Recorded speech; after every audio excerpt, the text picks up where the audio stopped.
welcome to Nightmare Stories of the Otherside. Joining us today, we have Morgan Fezza, founder and host of the Ghoulfriend Hour Podcast. Morgan's a lover of all things spooky and macabre and a sensitive since childhood. Welcome in, Morgan. Tell us a bit more about yourself. Hey, friends. Thank you so much for having me on your show today. I, yeah, I don't even know where to start. So I am the owner and host of the Ghoulfriend Hour podcast. I have, like you said, been a sensitive since I was a little girl. We're still kind of defining that, which was one of the reasons I decided to start the podcast. I have seen ghosts, I've spoken to ghosts, spirits, since I was little, definitely seen things and known things that I should not know. And so, it was a lifelong interest in scary movies, spooky shows, the good old ghost adventures and everything in between. And so, the older that I got and the more undeniable that my gift kind of became, I decided that this was something that there were probably others out there that felt kind of pigeonholed like I did and kind of felt like, hey, I don't fit in here. I don't really fit in there. And I'm kind of making just my own way through life. And I have this own bubble that I'm a part of that I know that there's other people out there that are kind of like me that also have their own little bubble going on and don't really feel either accepted or maybe have been called weird or odd. And I wanted to create a platform where all of us could come together and create a safe space for us to talk about those things and learn the who, what, when, where, why of what's your gifts, what are you seeing? What have you investigated? What is the afterlife? We all have so many different experiences. So that's kind of how the Ghoulfriend Hour became. I grew up in a really, really haunted house.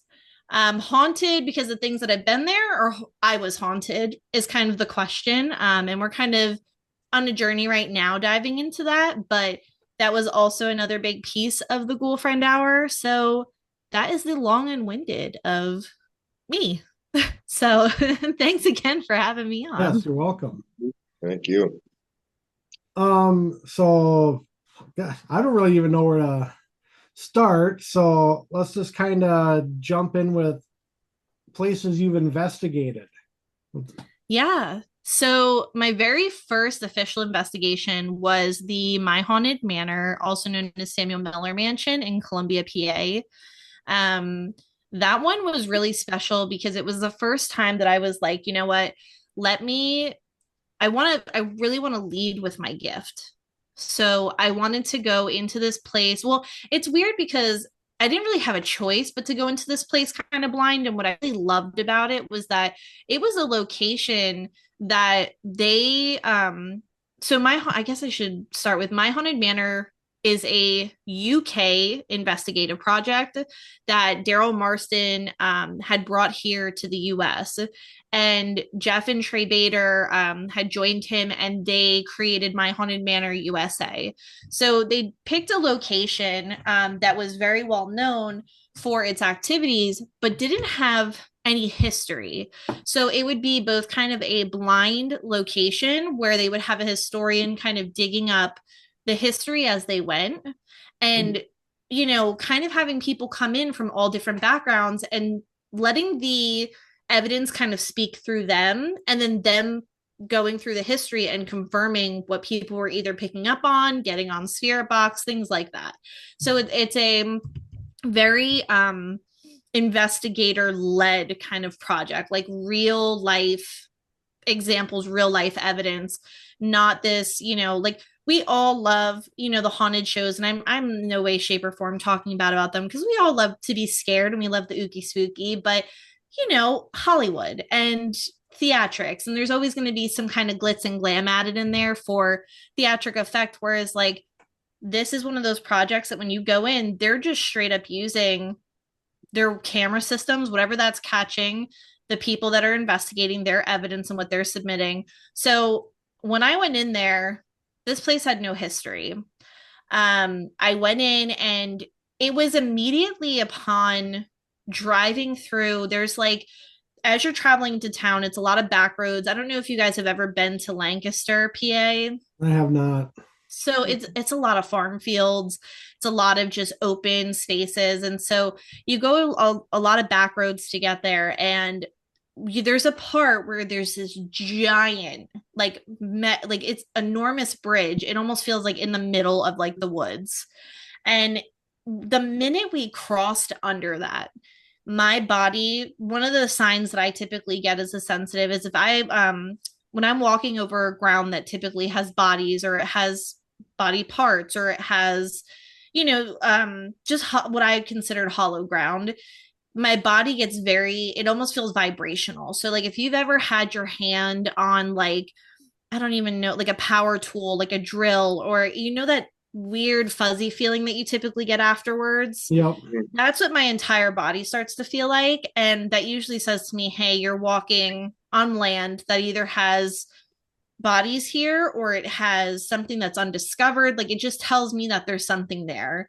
And so we drove under this bridge, and luckily enough, my co-host Taylor was sitting in the passenger seat, and she said, I started kind of talking out loud, and I was like very emotional, and I was just feeling a lot of different things. And so she was like, I'm going to timestamp everything. I'm going to write everything out, because typically what I would do is freehand.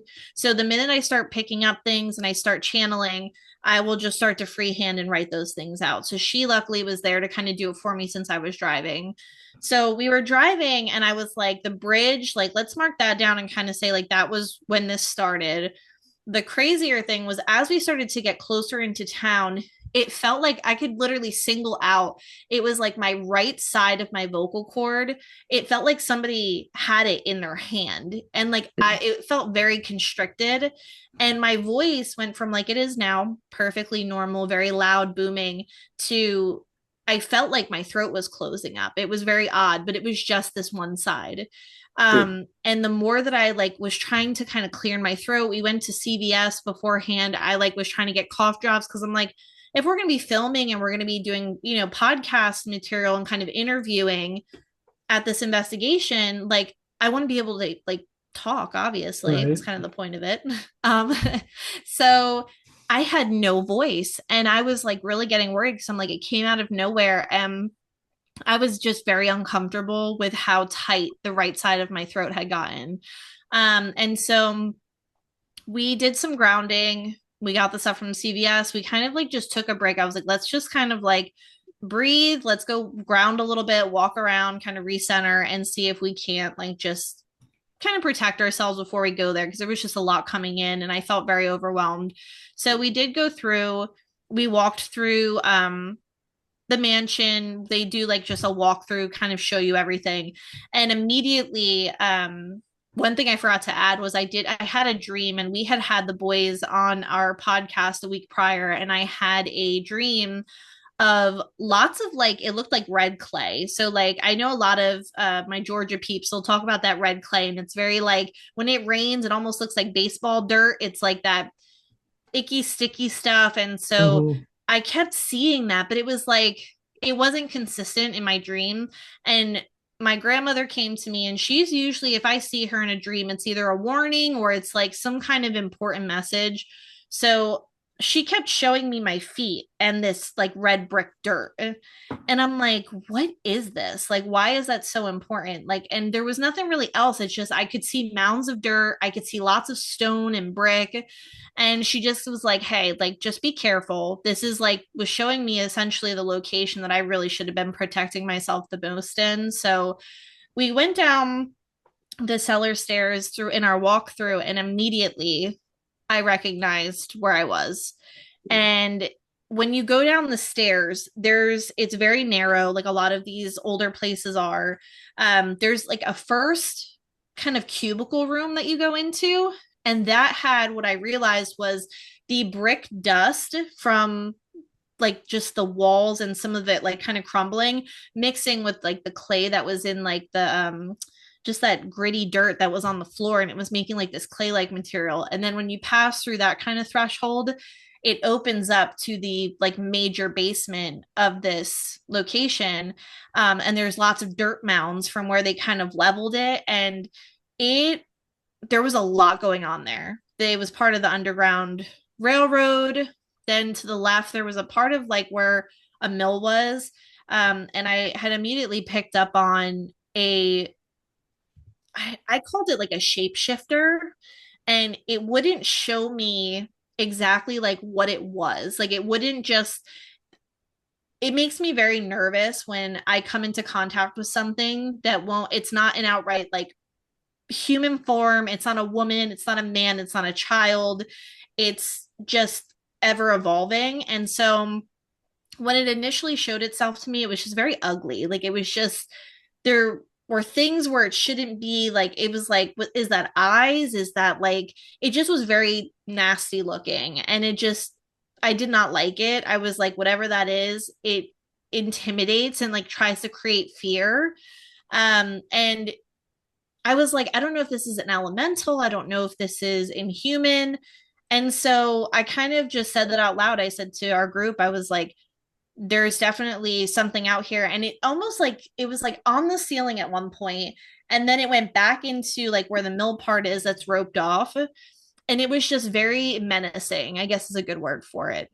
Um, and like that kind of stuck with me because then we started to walk around and I was picking up a lot of female presence in that basement, and two females in particular. And one of them I had talked about on our road trip, all the things that were kind of coming to me was a woman, and she had a very distinct, it was like a very deep scar across from like her nasal bone here up to her cheekbone. And to me, that was like a very defining factor. And she was stressing that to me for some reason. And usually it's for identification purposes. Like if I have a spirit come to me, they will show me something very distinctive so that I can validate that, because they could look like an average Joe or be presenting me. But if I say, oh, I have this woman here that has brown hair and brown eyes, I mean, that's that's a lot of people. So Yeah. you need some things to go off of. So I kind of described her and we wrote that all down. Taylor wrote it down, and I picked her up in the far corner of the basement, and she felt very maternal, very protective, just very motherly. But like she was, her demise, from what I had kind of picked up from her, um was kind of like she protected so much and she did so much for the people there that that was her downfall. And we didn't really, she didn't really exaggerate on that. But I have a feeling that a lot of that had to do with, she was, I think, helping people through the Underground Railroad, and I think that she got caught doing it. So it was, that was like my theory on that. That was one of the spirits that I heavily connected with. And sometimes I still have dreams of her. And it's a very ongoing thing with the Samuel Miller Mansion. And then the other spirit that I connected with was unfortunately a younger girl, who I think was killed down there. And that was really sad. And it was the first time that I've ever like had a spirit like genuinely make me, like, I was sobbing. Like I was like, I kept apologizing to my group because I'm like, oh my God, this is so uncomfortable. I'm like, I'm so sorry, guys. Like, I don't know why I'm sobbing right now. I was like, this probably is so weird. And they're probably like, who is this weird crying girl right now? Like, so there, I mean, that's just the general. I'm trying not to be too long and winded on it, but there was so much that unfolded there and so much that we picked up on. And one of the creepier things that had happened was we had, everybody was broken up into groups. And so we had, made some friends in the time being there. And me and my friend Emily, we got split up and we wanted to do a double Estes method. So for some of the people listening who may not be familiar with Estes, it's basically like a sensory deprivation method. You're going to close off your ears, connect it to a spirit box. You usually want soundproof headphones. You're going to run the spirit box over that, and it's going to kind of pick words out of the radio waves there, kind of that it's running through. And you're also going to use blackout blindfold or a blinder. And that's basically so your group, you can't read lips, you can't hear anything except for the spirit box. So the theory is that the people asking questions, you should be giving the answers without hearing what they're asking. So we decided to do a double Estes and have Emily and the one group on the bottom, and then me on the, I think it was considered the third floor. which is like an attic space. And at one point, they tapped me out of Estes, and Emily was like in a full panic because she said my voice came over loud and clear over her spirit box, and it said, "Help me." Oh, And it was really like she was like they were on walkie talkies, the staff, and he was like, "Are you good? Like, is everything okay?" And I was like, "Yeah, why?" And she was like, "I need to make sure she's all right because I heard her voice come over, and it was her voice." And she was like, she was really upset. And then as soon as that happened, there was, they call it the magic window room. It's basically the attic that is separated by this wall panel, and it has a giant square in it that you can climb through and investigate on the other side. So there were two gentlemen that had their spirit box set up, and they were kind of doing their own little Estes thing. And the one, they saw me take my headphones off, and like he like literally like turned around, he turned to see, he's like, "Are any of you named Morgan?" And like looked over at us, and we like had just taken our headphones off, and he's like, it said like, "We want to talk to Morgan," or it said, I don't remember his exact wording, but it said like, "Talk to Morgan," or something like that. And they all just looked at me and they were like, "What are you doing?" They were like, "What is happening?" But yeah, they were just like, they weren't doing like a full out like with the blindfold and everything. They just had headphones on, and they were kind of standing in the magic window. So I kind of was skeptical because I'm like, maybe they heard something, Yeah. or like I still like to stay skeptical because I don't want to say everything, is paranormal, but I thought it was very odd that at the same time, me and my friend are on different levels, and then these gentlemen were kind of like, they were far over. It was a big attic. So for them to kind of turn around, and then they were like, "Who's Morgan? Or any of you Morgan?" And we were like, it was a little spooky. mm, So there's a lot that happened there. It's just a lot. sounds like it. Yeah. But yeah. All right. Also, so I was looking through your, can't remember if it was Instagram or YouTube, Mhm. but you also investigated Penhurst, I see. Yeah. Yeah. Can you tell us a little bit about that? Penhurst was fun. Penhurst was really fun. It was super spooky. I would say we like kind of were taking turns. We started off in Candyland. So Candyland is it's kind of like, I guess it's considered like the basement, but it was like the children's area. Yep. And there's still remnants of like children's murals all on the wall, and candy canes and all of that good stuff. So we had some like intelligent responses. I think the energy that night was a little bit, it was a little bit low than what I've experienced in the past. Um, there was, I think, one significant part. Let me think about this because there was a couple. I'll say like the scariest that I felt a little bit unsettled about was we had like we think it was a boy spirit, but it just, to me, it didn't seem right. And he kept coming through all of the devices. And I don't know, me and another sensitive that were there, we were both kind of like, we think he's kind of representing himself as a boy, but I think there was a little bit more to that.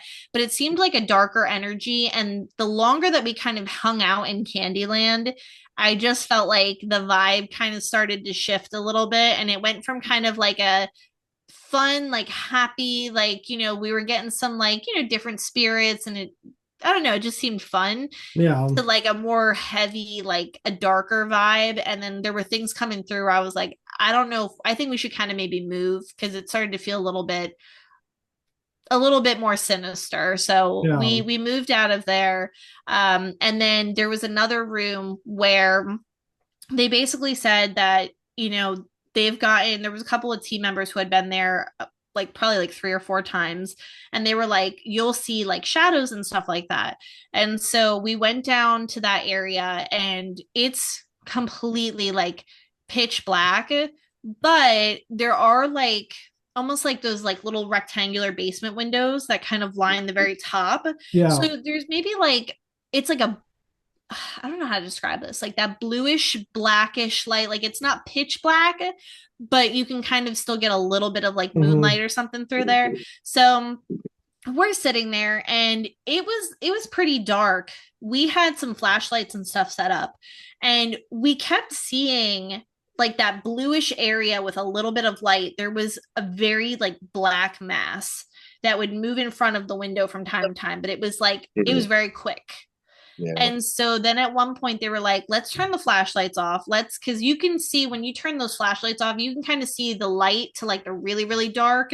And so we turned our flashlights off. We sat there. We had a spirit box running. And I swear, I kid you not, it was the craziest thing I've ever experienced. There were black, like black shadows, dark, like than anything I've ever seen. And there were tons of them. And you could see them go past those like light, like not like black as night, but it was like that bluish hue. Mhm. You could see them just moving past it, like tons of them. And it was so freaky. And I was like, by the time you got out of there, you felt just drained. Like you were tired and just, it was not my favorite room, but those were probably like the two heavier, more scary instances that we had there. And then the tunnels were interesting. I feel like you don't feel very alone down there.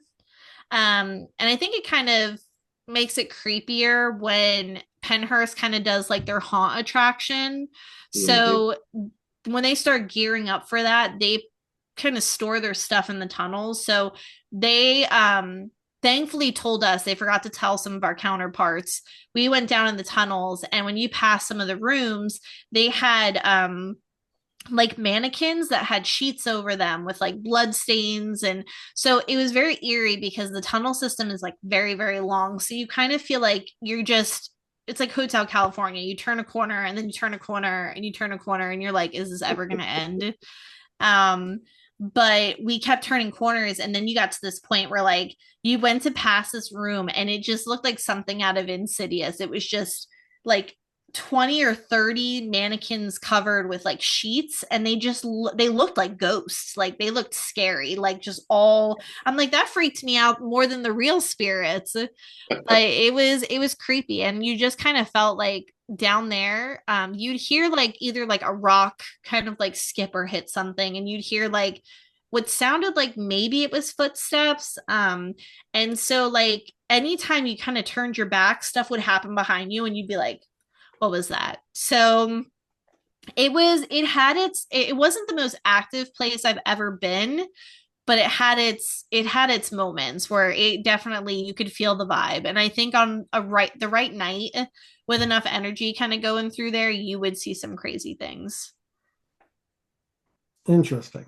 Yeah. Yeah, it's a location I've always wanted to get to. It's good. It's good. And I highly recommend Penhurst Paracon is really fun. You know, just to kind of, you know, get a feel of the grounds. And it's crazy to see the building, like how massive it is, but like knowing that it's not the most massive like asylum that exists in the US, and that there could possibly be things like bigger than it, like Waverly or like Tala. So yeah. So it's insane. Yeah, one of our team members is going out to the Paracon this May. Okay. With your daughter, so you know she can do a little scouting report for us and let us know, because she had plans to go out there well before she joined our team. So yeah, I mean, I'm excited for her. I hope that like, you know, she ends up liking it, and hopefully all of you guys get the chance to go, because I do think it's definitely one of those places where you should do it at least once. You have to. What? Yeah, we're thinking about next year. But what happened to your screen? I know. I was like, I know. I saw that too. That was spooky. Yeah, but for me going to Paracon, or for Penhurst for the Paracon, it's like it's glitching. It's kind of like that time of year where it's like getting towards the end of school, and it's a little harder to get out there for us because I work in a school, then you know, pulling her from school. So that's kind of like the Paracon for the two of us wouldn't really work, but for an investigation like over the summer it would. Yeah, definitely. I highly suggest going in the summer. Winter, it gets bone chilling cold. Oh, I'm sure. Oh my gosh. And like it's nice because if you do go in the summer, me and my friend Kelsey, like I said, we split off and we kind of were like, hey, let's do like Estes. Like one of us on the courtyard, one of us here. So we did some like EVP out in the courtyard, and I think that's a really underrated area to investigate that I'm not sure that a ton of people pay attention to, because obviously everybody wants to be in the buildings and they want to, but the courtyard is just really interesting. We didn't get a ton of activity, but I do think that if you go and you really spend some time out there, you're going to get some interesting responses, because I could sense that there were things there. But I do think the thing that I will say from a sensitive standpoint with Penhurst, you need to build trust. So it's one of those locations where you're going to go, you're going to investigate, and you may not get a ton of in your face stuff on the first try, but I think that if you go at least twice, maybe 3 times, that you start to build a rapport there. But it's definitely one of those places where trust needs to kind of be established. Okay. Good to know. Yeah.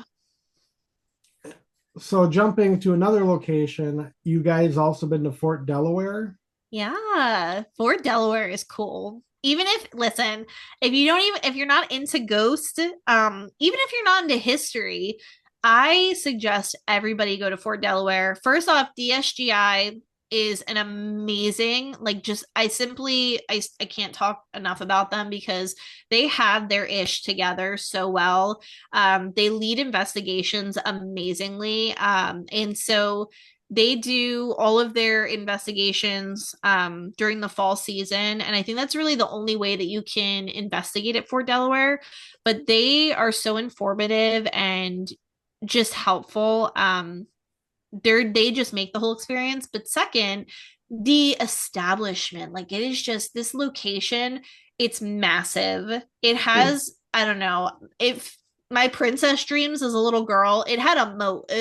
Now, I know you guys may laugh at me and be like, oh my God, she's so excited about a moat. But like, you go there and it looks like the castles that you hear about in stories. It has a giant moat.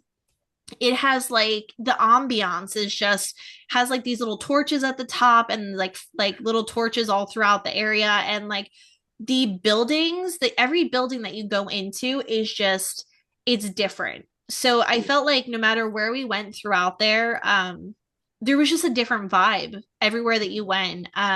Some places were like, I loved the kitchen. It was very warm and cozy. That was where I actually got most of my readings.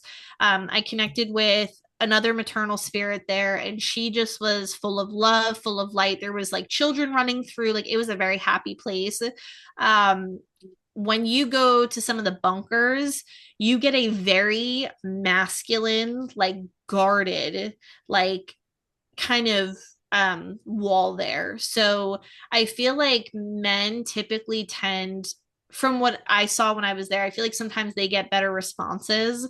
There's more of like especially if you're a history buff or you're somebody that kind of can ask those history related questions, there might be more of a response there. Playing music, there's just so many different vibes that kind of go on throughout there. But I think my other favorite part was there are the kind of like dungeons that you go through. You have to put special shoes on because of the bats. So you put these giant like sandal slides on over your shoes, and you get to walk through a bunch of these tunnels. And it is like, it's really dark in there, and sorry, it's getting really bad over here. And I'm like, my house is shaking. Oh no. So like you walk through like these tunnels, and it just feels like it goes on forever. You look down, and I could have sworn, like, the first time audibly that this has happened to me was I heard my friend Emily's name. She was walking in front of us, and another friend of ours was walking like in back, and I said, Emily, I think like she's calling you. And she's like, huh? And I was like, I just heard her, like, it sounded like Emily, like somebody was trying to get her attention. And she's like, I didn't say anything. And I was like, are you kidding me? So like, I heard it loud and clear. Like, I could have sworn it was our friend Colleen behind us. And I'm like, you didn't call her? She's like, I didn't say anything. So I was like, okay, all right. I was like, let's keep it going. And we did an Estes down there, and Emily was getting some really crazy responses. And it was the guide actually that was asking questions. And again, he was asking really like great, like historically accurate questions, and he would know the answers too. And so he was asking these things, and she was coming through just with like really intelligent responses. So I thought that was pretty neat. Yeah. Nice. Yeah, it's a really cool place. Definitely have to put that on our list to check out too. Oh, Uh, absolutely. You guys can come to Delaware and just do like a Delmarva little, ring around the rosy. Right. Delaware, Maryland, and Virginia all in one shot. Isn't The list uh, keeps on getting bigger and bigger. that the paranormal though? I Oh, mean, it I feel like is. it's a never-ending list. It is. So, what are some other memorable locations you've investigated? Um, so I'm gonna Lizzie Borden. uh, That is my favorite so far, has been my favorite location. That was where I got my first EVP. And it was very clear. What I was actually just talking to my friend Kelsey about today was how Lizzie Borden, what kind of got me with that place was it was the first time I had ever really felt and experienced and had seen like a portal. So that was something that was a first for me. There is a room when you go into the Lizzie Borden house, they kind of bring you into the kitchen area, and they host dinners there. And the reason why I'm kind of mentioning this is it kind of feels like when you step into that front kitchen area and they kind of do their spiel, it smells like warm bread, and it kind of reminds you of like your grandma's house. Like it's very warm and cozy, and there's like cooking, and it just smells like, I don't know, just very inviting. And then it's like as you kind of move through it changes, like it just goes from that like initial warm inviting kind of cozy feeling to there's a lot of like mystery in the air, and there's a lot of just very unsettling feeling. And the further back that I moved, I went into like if you're in the kitchen, you look straight back, there's a room back there, and it's kind of like a parlor, like maybe like a sitting area. And it just dropped, like it felt like it was like negative 15 degrees in there. It hmm. was freezing. And I literally felt like I said the only way I could describe it was it felt like a freeway. Like it was just like or I guess a better comparison is like if you're in New York City and you're on the street, you hear the buses and Mm-hmm. the subway, and you hear people talking and things going off, and it literally felt like a really busy highway. Like people were just coming and going in and out. There were tons of spirits, people that didn't even make sense to be there, like being there. So it was very busy. And I literally said to the lady, I was like, what happened back here? Because there's a lot going on. Like there's a lot of energy. It's like heavy, and then it's high, and then it's like, and I've never experienced anything like that. And she said, we believe that there's a portal back here, and that's where some of this stuff is coming from. And then we later found out that there was a lot of like, unfortunately, a lot of dabbling that kind of happened there. So I do think some of the things that are there are residual, but I think most of the activity that happens there could very possibly be the effect of dabbling and kind of just opening things that people are not really like familiar with. And so we just experienced so much. We went to the basement. Basement is absolutely terrifying. There are things down there that I think rookie investigators should not kind of be down there just dabbling, with EMF and REM pods, and just calling out to things that they're not aware Mm-hmm. of, because there's definitely things down there that are very scary, is what I'll say. um we were communicating with a spirit that was kind of coming forth, and I think from what I felt, and again, these are all my opinion, these are not factual, but the things that I picked up on, there was a spirit, and I think he said his name was Sam. And he kept coming over the spirit box, and he was very repetitive, and it was the same thing over and over again. But I almost felt like the energy that I was getting from Sam was that he was holding back whatever was behind him in this like extremely dark area of the basement. And I felt like if we stayed, there's like this little living area. There's like kind of a side to the left, a side to the right, and the right kind of hooks around, and that's where supposedly oh gosh, I'm gonna forget her name. She, I guess, had killed her children, drowned them in a water basin. And so they say it's her. I may respectfully disagree with that because I think that there's just something very I'm going to say evil. There's just something very evil on that side of the basement, very dark, very heavy, very nasty. And this other spirit, Sam, that kept coming through, it felt like he was kind of holding back the floodgates. And I very much felt safer in this midsection with the group. And I kind of was just like, hey, we're going to kind of just sit back here. Like, I felt like they kept saying that they felt pulled towards that side of the basement. And some people in my group, they were like, they have never investigated, they had never, and I'm like, listen, just for safety reasons, like, I just wouldn't go over there alone. Like, don't just be kind of wandering back there, calling out to things or provoking anything, because I just don't think that's, you don't want any of that. Like, I'm like, Right. don't do that. And so we kind of were communicating with Sam a little bit back and forth. And at one point I was like, if you can, I said, touch this light over here and it'll light up. So I said, just, there's a couple of lights. I said, put your hand over that and it'll light all the lights up. And as soon as I said that, it lit up and it was strong. Like, it was a loud REM pod hit. So it was really crazy. There was a lot of activity there.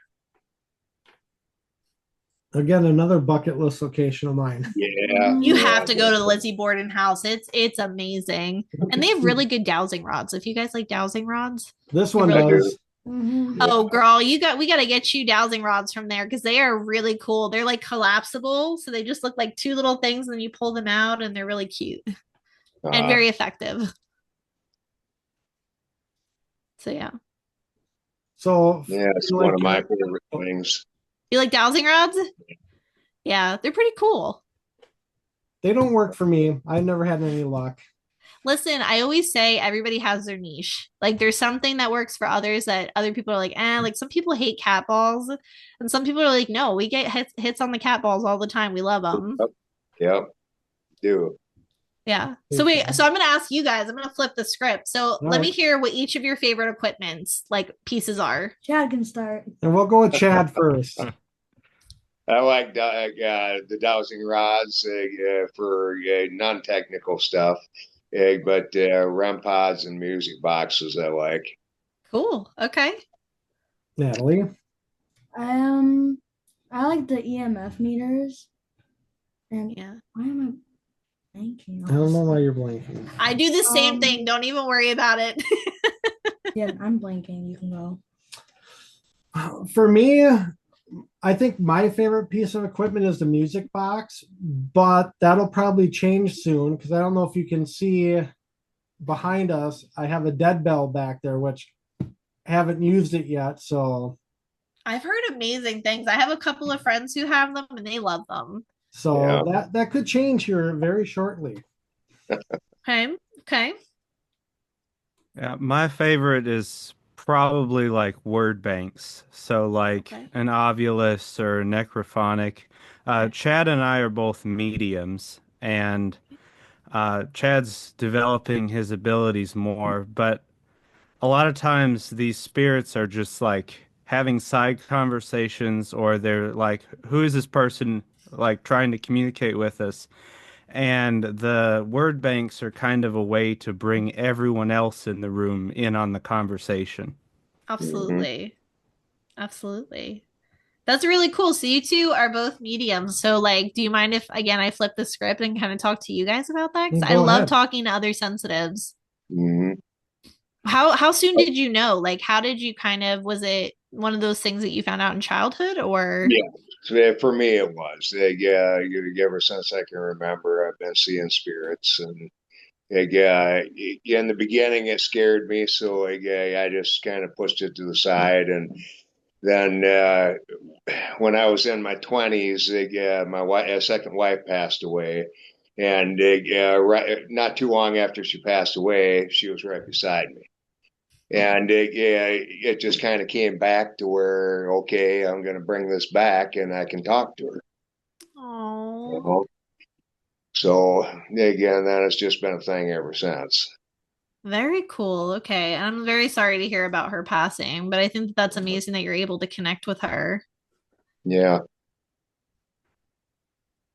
Yeah, so my abilities really started in childhood, like Chad's, but when I got into college, I was like, well, I'm too I'm too busy with things I need to be to shut it down.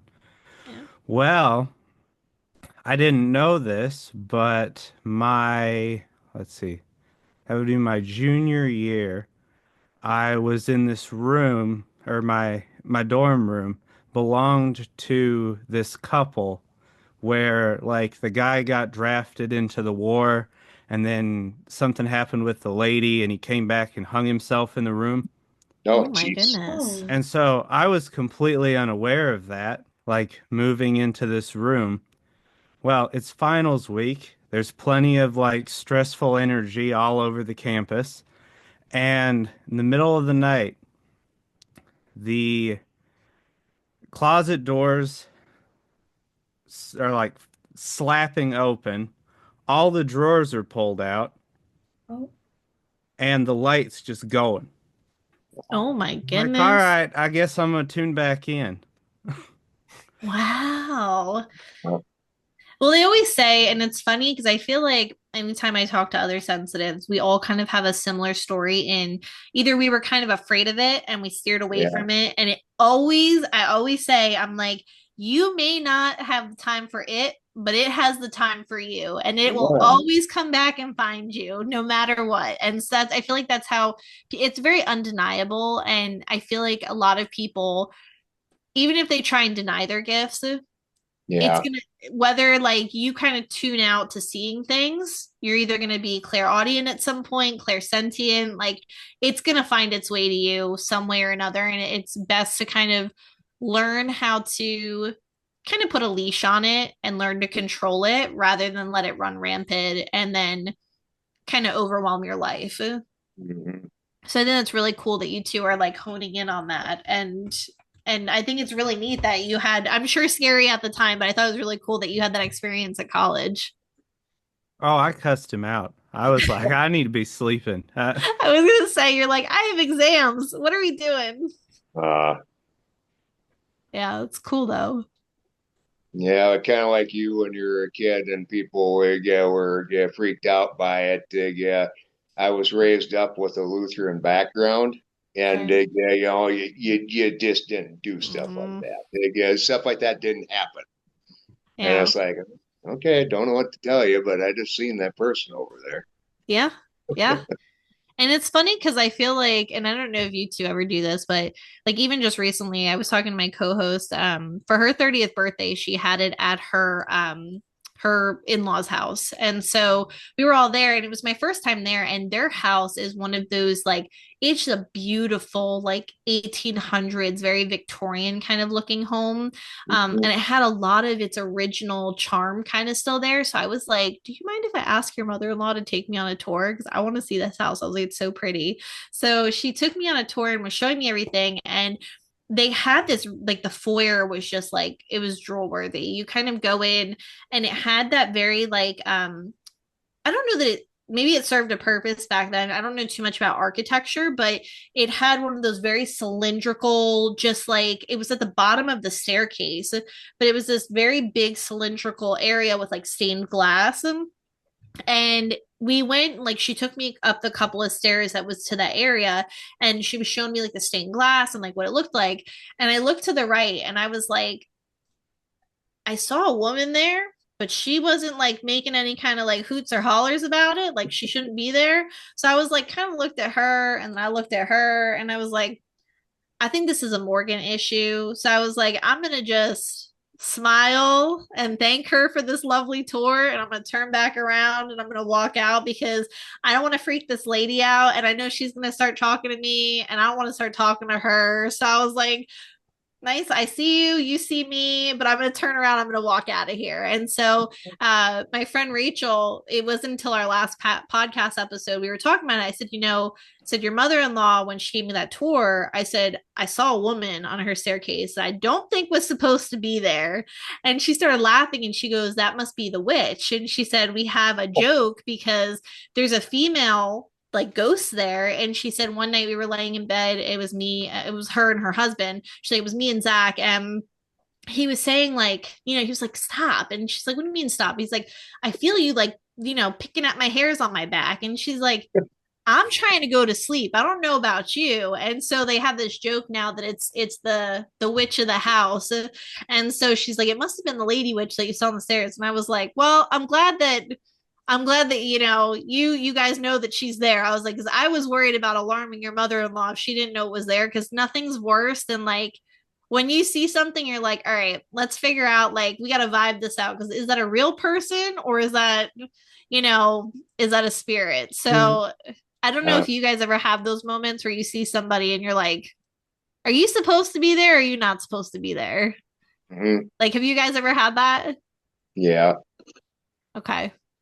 Yeah, I'm like, because some people are just so certain, like they could see it and they're just like, oh, they're like, but sometimes I feel like they get me. Like, I'm like, Hmm. I don't know. Yeah, I don't know about supposed to be there or not. I guess that's not really for me to judge, but there are True. like spirits who are like they want your attention and they want you to like tell somebody something. So like most recently I was in a Goodwill and this lady was clearly like suffering from social anxiety in the Goodwill. And she had this like dead lady with her. And the dead lady was like, you gotta talk to this lady. And I'm like, I'm not gonna talk to her. She's like having The a breakdown worst. in the Goodwill. Like, Oh, Yeah. so it's like, nope, not gonna do that today. I love that you brought that up, because I think nothing, unless like you're sensitive, a lot of people don't understand, like, I don't, everybody like picks up on it differently. For me, it becomes like, it's almost like an itch. Like, I get very, like, it feels like I have to, it's like if I don't say something, the itch isn't going to go away. And it's like, that's where that control portion comes in, because nothing is worse than when you're like going about your day and you make that connection. They're like, come on, like, and you're like, how do you explain to spirit, like, in the middle of Walmart in the freezer section is not a good time to tell this lady that her deceased son is trying to get in contact with her. Like, she's just trying to shop for some frozen green beans. I'm not trying to destroy her day right now and send her into an emotional frenzy. Like, I feel like people don't understand like how hard that is, because it's like, I always like to ask people, like, I'll be like, I have somebody coming through for you. Like, I have a message, are you at a point like where I can tell you about that? And I've had like some really great readings. And I've had people politely decline, and that's cool too. But like, I love that you brought that up, because that's probably one of the biggest things that I struggle with is having a message to deliver and itching to deliver it. And it's like so bad, but knowing like it's not the time or place. And that being like a really hard boundary that sometimes you have to draw with like the spirit world. But yeah. All right. Another thing I have written down I saw when I was on your website. So I never knew this was an actual event, but can you tell us about the Warrens Seekers of the Supernatural Paracon? Oh, my favorite Paracon. My favorite Paracon, hands down. It was just like, well, first off, okay, so I guess I'll start with reason one why I loved it.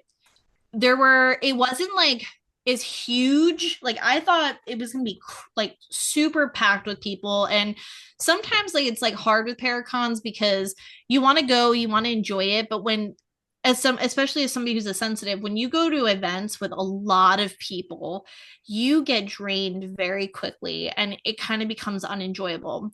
Warren's Mhm. Paracon, they sell out at the perfect, like, there's tons of people there, but it's like spacious and there's a lot to see and do, but it's not overwhelming. It's amazing for vendors and attendees alike. Like, there's just so much to see and do. The panel speakers are amazing. I feel like they have picked very good. Like it's ever changing, but the style in which they do it, I've been to a couple of Paracons at this point, and I really enjoyed being able to like I got to speak to people from Supernatural, the show, and ask some questions, and being able to have a lot more one-on-one with the people that you see on TV and spend some time with them was really cool because like I said, it's not so big that like you're going to stand in a 4-hour line to meet your idol, and Yeah. it's not super small that you feel like you go through this in like an hour and you're kind of done with it. And then they have the museum, and that portion is amazing because you get to literally walk into it's a tented area. They have all of the major artifacts that you've seen from the Warrens. And I was very surprised. How do I like word this? I feel like the artifacts that you expect to be like in your face energy wise, and kind of like scary and menacing weren't the scariest in my opinion. Hmm. Like I really thought the one that I was not I don't want to like give too much away because I would love for you guys to attend it. Have you guys ever been? No. No. So Hey, if I've you heard of yeah, if you ever get the chance to attend it, I won't give too much away because I'd love to see your fresh take on how you felt about it. But um I was on the one side of the tent because you kind of have to walk around to get to the other side and go in. I knew exactly where Annabelle was. Like I could feel her. You can feel her. I mean, she's very palpable. Like she is like her energy is definitely in your face, but I didn't like I just was very respectful and it was kind of like I'm gonna mind my distance if you mind yours. And it was cool to see her in person. But the artifact that made me the most unsettled was the one that I least expected. And I know it's kind of I would love to tell you guys which one it is, but I want you guys to go and for us to do a part two or something, whether you guys come on ours or I come back here and kind of talk about that together because it's something that I think everybody should experience at least one time, maybe even twice, Well, because it's really hey, fun. at the Rock Island Paracon that we're going to go to, they're actually having Annabelle and a lot of the things that you probably seen at Rock Island. All right, we have to connect after you guys do I that told you because about No, you that. did not. Yeah, it's the like it's really cool. They have a lot of Lorraine Warren's like items, like her personal items. And yeah, so I thought was really cool was you can pick up that maternal like loving factor that she definitely carried. Like she yeah. was a big idol of mine, and so it was really neat to kind of pick up that energy. But when you're walking through, all I'm going to say is there's a big one that is the one that probably unsettled me the most, but it's the small ones that you have to watch out for. That's kind of there's some serious energy coming off of some of the smaller artifacts, and I would love to hear, kind of compare what you guys think when you come across them. I don't know if you guys want to jot some stuff down and we can kind of like chit chat, but I just would love to hear your take on what kind of unsettled you the most. Okay, yeah. When is that Paracon held? So I think they change it up. I don't know if they've announced this year's. Let me see. Let's take a quick peek. It's like in September or something, isn't it? Yeah, last year it was September 27th, but I don't think they haven't announced the new date because they're still looking for, I think, sponsors and whatnot. But I would assume it's probably going to be similar because I'm seeing like possibly the 27th to the 29th of 2025. So Yeah, I would just say keep your eyes. I follow the Warren Seeker of the Supernatural on Instagram, and I think they also have a Facebook that you can follow yeah. where they give I'm on updates. the Facebook. Yeah, Yeah, so it's really fun. Like the vendors are great too. I met some like Matt Benton. He has a it's like I haven't watched it yet, but it's called Evil Unearthed, and it's a like I think it's a documentary, and it's about like I think it's like a farmhouse, and I got to meet all of them, and it's on my I have a long list right now of really cool like documentaries and stuff that I have to watch. but kind of talking to them about the project and just kind of learning about each of them and like their gifts and just, their talents and whatnot. Like that was really cool to get to meet some I can't talk today, independent filmmakers, as well as, just other vendors who are witches or are into different religions or had different things that they were kind of working on their projects or investigative teams. I think it was just a really cool melting pot of just different paranormal, metaphysical things kind of going on. So it was really neat. We'll definitely have to see if it works out to get out there. Yeah. Yeah. It's a good time. I just think there's probably so much too. I feel like there's a lot of stuff in the Midwest that I always see, when it comes to like paracons and big like just conventions. So I mean like I think like a goal is like definitely to travel more, investigate more, see more locations, and get to meet some really cool investigative teams. Like in July, at Broadhead Manor in Wisconsin, they're having a big paranormal rockdown event. Oh, it's a Friday and a Saturday. I heard of that. What's that?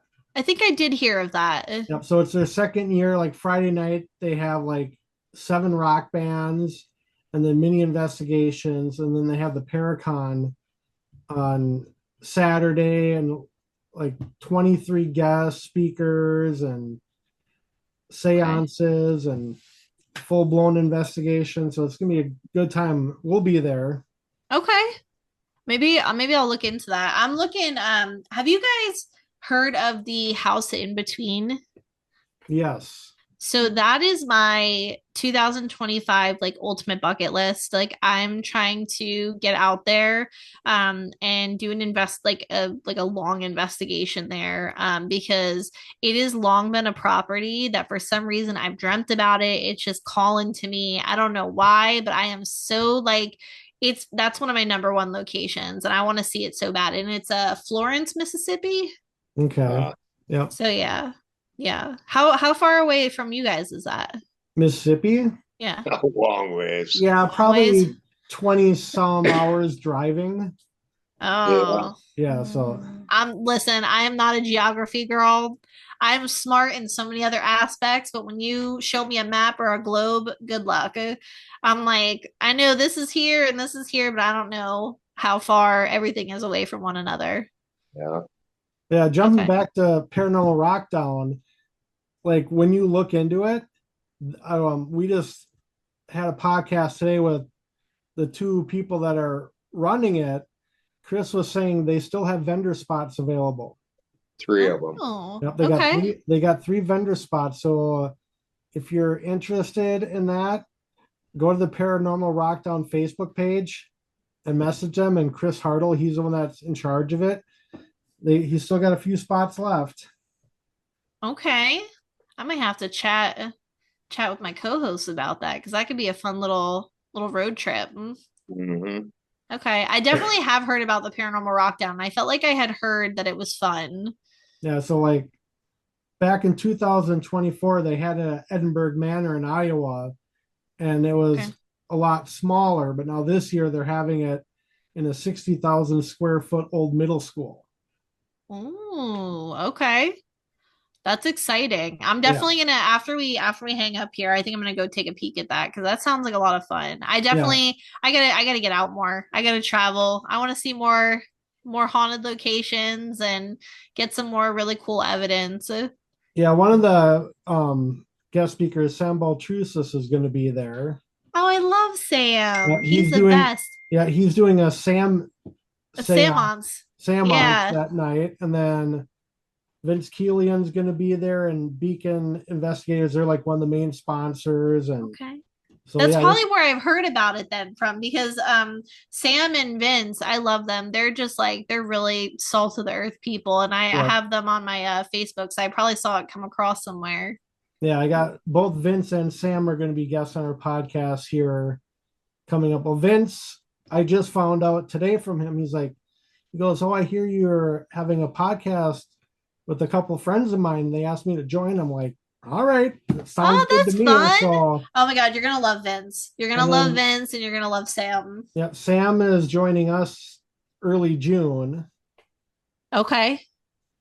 Very cool. Yeah. Yeah, you guys are gonna have a blast. He literally like he was one of my first guests on our podcast, and I swear I could have talked to him. I could have talked his face off for like 5, 6 hours. He has so much knowledge and experience, and especially when it comes to the Lizzie Borden house. I don't know if you've read any of his books. He is an amazing author. If you like books, highly recommend reading his stuff. He has my goodness, I'm telling you, I'm brain farting today. That's so good. I have like a ton of his books. It's Fear.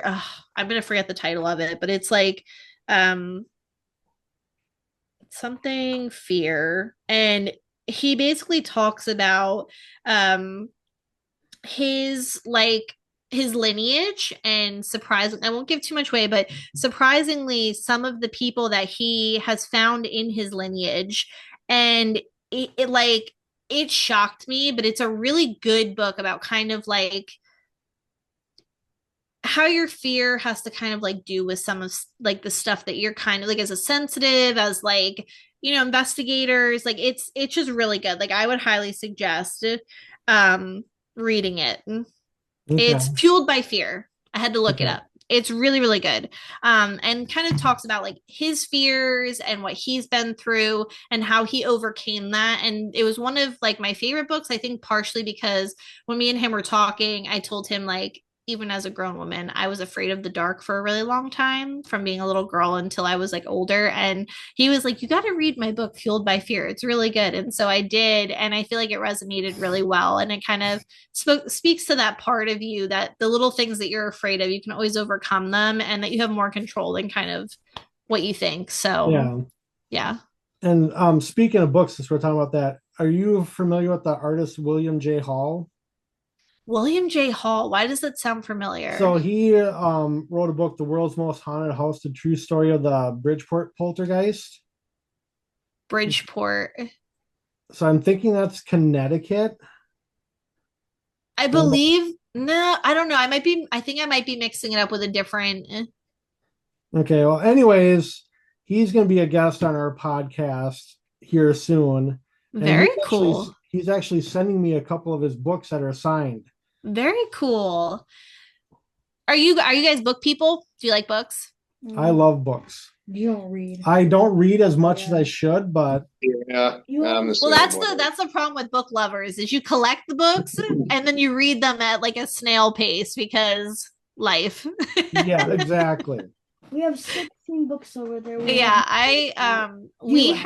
Karen Conti. If you guys are into true crime, Karen Conti was John Wayne Gacy's criminal defense attorney, and so I'm very much I'm very interested in both sides of things. Like I think perspective is really important, especially as you get older. So I thought, hearing from the person that a lot of people hate on a you know, on a big trial like that would be very interesting. And so we had her on the podcast, and I wanted to kind of see her perspective as a defense attorney, because you don't typically get to hear that. And so she had sent me a copy of her book.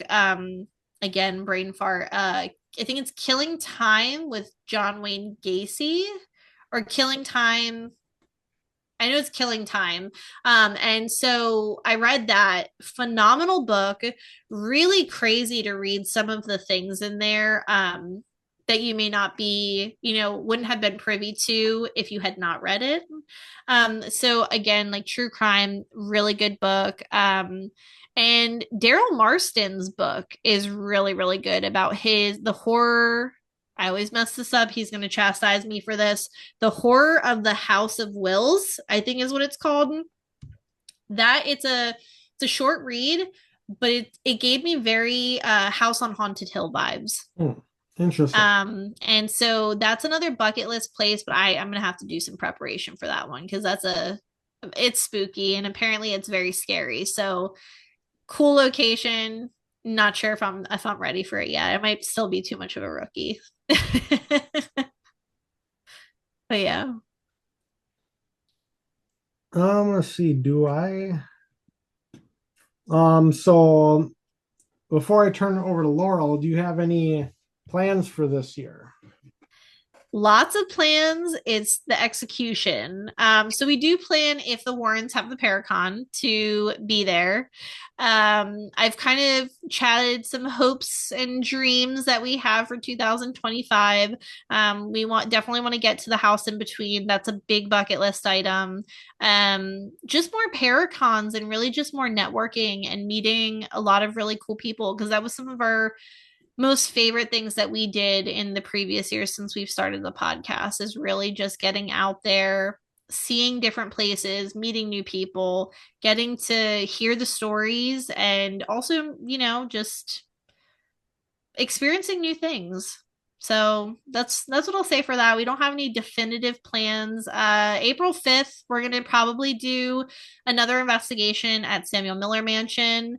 They've added a new addition to Samuel Miller Mansion, and it's a very haunted doll that I'm not sure how I feel about just yet.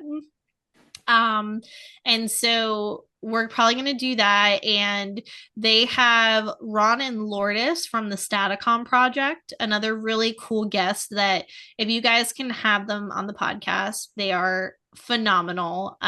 They have a really cool technique that I've seen live multiple times now.